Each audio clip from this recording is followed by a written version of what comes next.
For this purpose, my colleagues in the embassy and myself will be fully cooperating with you and your officials and your colleagues, and we'll work together in order to promote this greater understanding.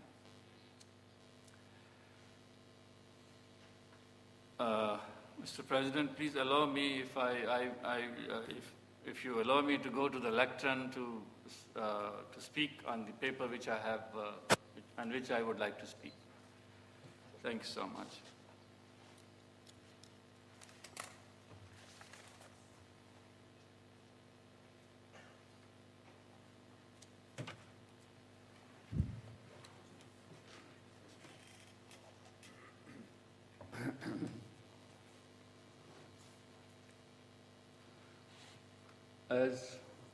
Thank you so much. It's a bit comfortable. You know, there was a general in the Pakistan Army some 20 years ago. I'm not a general. I don't come from the armed forces of Pakistan. But he used to say that he thinks better when he's standing. Maybe I am in a similar syndrome. I feel more confident and more comfortable while I take to the lectern. And I would like to mention here that before joining the wrong profession of diplomacy, I used to teach in a university in Pakistan. I cherish those memories, and that was a great time when you interact with the young people, with young students, and you try to, whatever you can, pass on to your students. You will do it. I have a similar feeling this morning. But what I drew the comfort. I thought there'll be a larger audience, larger participants this morning. But you, Mr. President, gave me the comfort that this is being digitally recorded and the audience will be much larger than perhaps one can visualize. 400 to 500 people sitting here, it can be access to maybe much larger number of people. Mr. President, thank you so much for giving me a chance and opportunity. I'm really very pleased here this morning. It's an honor for me to address this important conference. I intend to speak, since you have allowed me, I intend to speak on, it's a threat, it's a menace to which my country and a large number of other countries, they are exposed to it. It's a threat to peace, a threat to stability all over the world. The topic of my discussion is I would like to try to explain the counter-terrorism strategy of Pakistan. To begin with, I would like to say that violence is unfortunately as old as the humankind.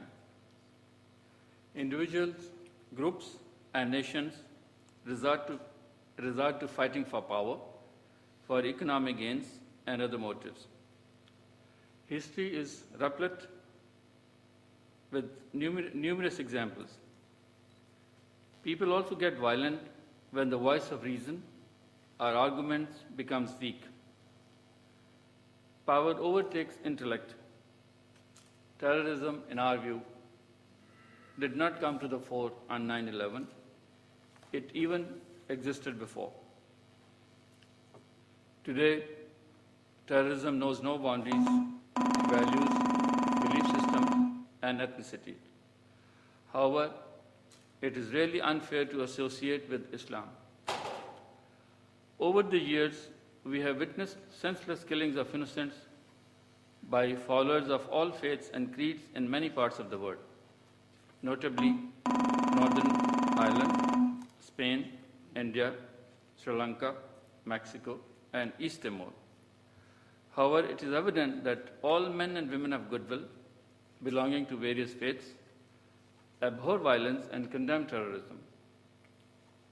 It is tragic that the United Nations continues to dither on defining terrorism.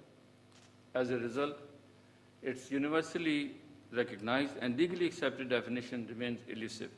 However, for the purpose of discussion, we may define terrorism as violence, taking life of innocents, civilians, and non-combatants or destroying their property, and the use of violence and threats to intimidate or coerce by an individual, group, or a state. Today, we are faced with a dilemma. A person is labeled a terrorist on one side of the line of divide, while the other side describes him as a freedom fighter.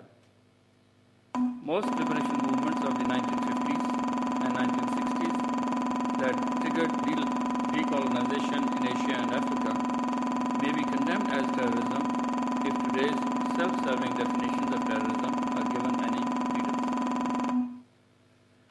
9/11 was a colossal tragedy. Over 3,000 innocent Americans were killed. It was a crime of horrendous proportions. The people of the United States and their friends all over the world legitimately demand the perpetrators of the crime to be brought to justice, or justice brought to them. The ongoing campaign against terrorism in Afghanistan and the tribal border regions of Pakistan